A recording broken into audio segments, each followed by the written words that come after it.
नमस्कार। Super India news TV में आपका स्वागत है। मैं हूं राजेश आर्य। आइए देखते हैं आज के समाचार। खलनायकों की खुली पैरवी होने लगी है देश में।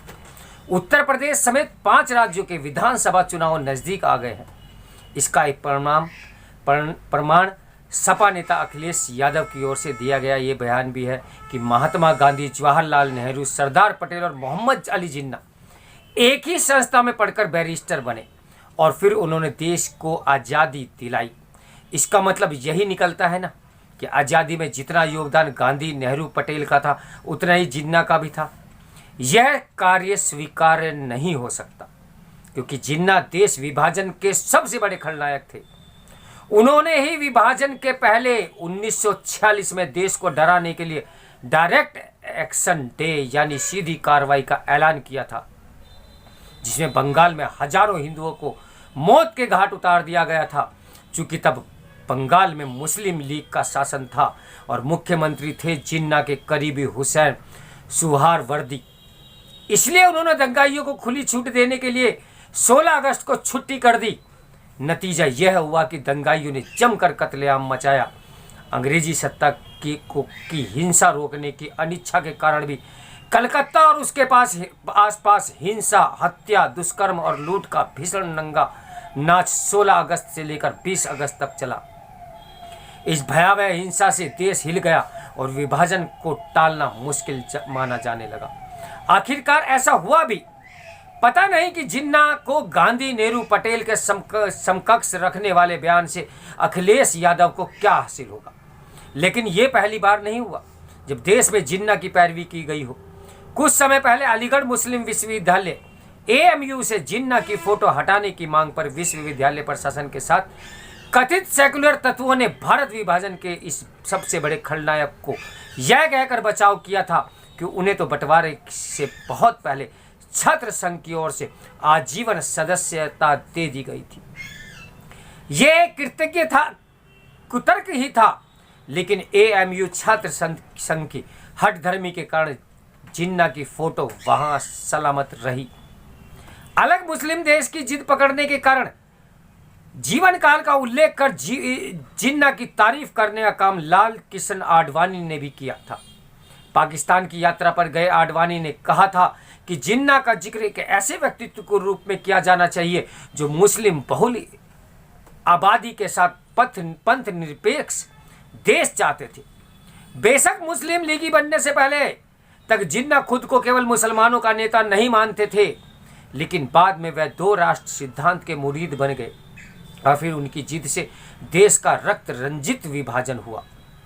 मुसलमानों के लिए एक अलग देश की मांग पर अड़ने वाले जिन्ना को समझाने की जैसी भूल लाल कृष्ण आडवाणी ने की, वैसे ही कुछ साल बाद भाजपा के एक बड़े नेता जसवंत सिंह ने भी की। उन्होंने अपनी किताब जिन्ना इंडिया पार्टीशन इंडिपेंडेंस में लिखा कि जिन्ना को भारत में गलत रूप से पेश किया गया। लाल कृष्ण आडवाणी और जसवंत सिंह दोनों को जिन्ना के पापों पर पर्दा डालने की भारी राजनीतिक कीमत तो चुकानी पड़ी। कहना कठिन है कि अखिलेश यादव को ऐसी कोई कीमत चुकानी पड़ेगी या नहीं।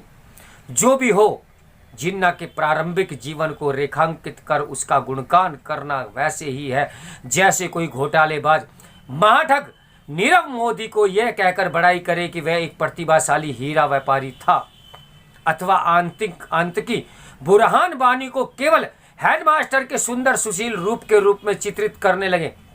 केवल जिन्ना ही देश विभाजन के ऐसे खलनायक नहीं जिनका जब तब गुणगान करने की कोशिश होती रही हो। ऐसे ही एक और खलनायक अल्लामा इकबाल भी हैं, जिन्होंने 1904 में सारे जहां से अच्छा हिंदुस्तान हमारा लिखा। उसके कुछ समय बाद उसका रूपांतरण भी हो गया और 1910 में उन्होंने एक जिहादी तराना लिख डाला जिसके बोल इस तरीके थे कि चीन ओ अरब हमारा, हिंदुस्तान हमारा है, मुस्लिम हैं हम, वतन है सारा जहां हमारा है। उसके बाद 1930 में इन्होंने इलाहाबाद में मुस्लिम लीग की बैठक में मुसलमानों के लिए अलग देश का विचार उछाल दिया। अपनी इसी भाषा में हिंदू और मुसलमानों को लेकर उन्होंने कहा था कि न तो हमारे ख्यालात एक हैं और ना ही हमारे रिवाज एक हैं। पाकिस्तान में उनके इस भाषण को आइडियल ऑफ पाकिस्तान के रूप में पढ़ाया जाता है। जिन इकबाल को पाकिस्तान का वैचारिक जनक कहा जाता है, उन्हें भारत में चाहने वाले कम नहीं हैं। 2016 में विधानसभा चुनाव से पहले बंगाल की मुख्यमंत्री ममता बनर्जी को अचानक इकबाल याद आ गया।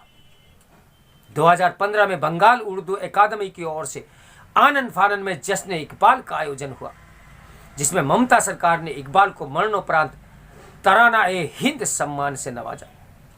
पाकिस्तान से यह सम्मान लेने के लिए इकबाल के पोते वलीद इकबाल खास तौर पर कोलकाता आए। इकबाल के जन्मदिन पर देश में कुछ और हिस्सों में उनके सम्मान में तराने गाए गए। इस दौरान भारत विभाजन का आधार तैयार करने में उनकी भूमिका के साथ साथ वतन परस्ती को मजहब परस्ती में तब्दील करने को भुलाकर केवल यह याद रखा जाता है कि वे एक उम्दा शायर थे, जो जिन्ना और इकबाल की पैरवी करते समय केवल उनके प्रारंभिक जीवन का उल्लेख करना आवश्यक समझते हैं। वही सरकार के शुरुआती जीवन को भुलाकर वही सावरकर के शुरुआती जीवन को भुलाकर केवल यह बताना पसंद करते हैं कि उन्होंने तो अंग्रेजों से माफ़ी मांगी थी। हो सकता है कि अखिलेश यादव की जुबान फिसल गई हो, लेकिन यदि वह जिन्ना की पैरवी करना चाहते थे तो ये बहुत ही खतरनाक बात है। इस चीज़ के लेखक हैं दैनिक बहुत बड़े अखबार के एसोसिएट एडिटर हैं। मेरे साथ बने रहिए सुपर इंडिया न्यूज़ टीवी की ब्रेकिंग न्यूज़ के लिए। नमस्कार, मैं हूँ राजेश आर्य।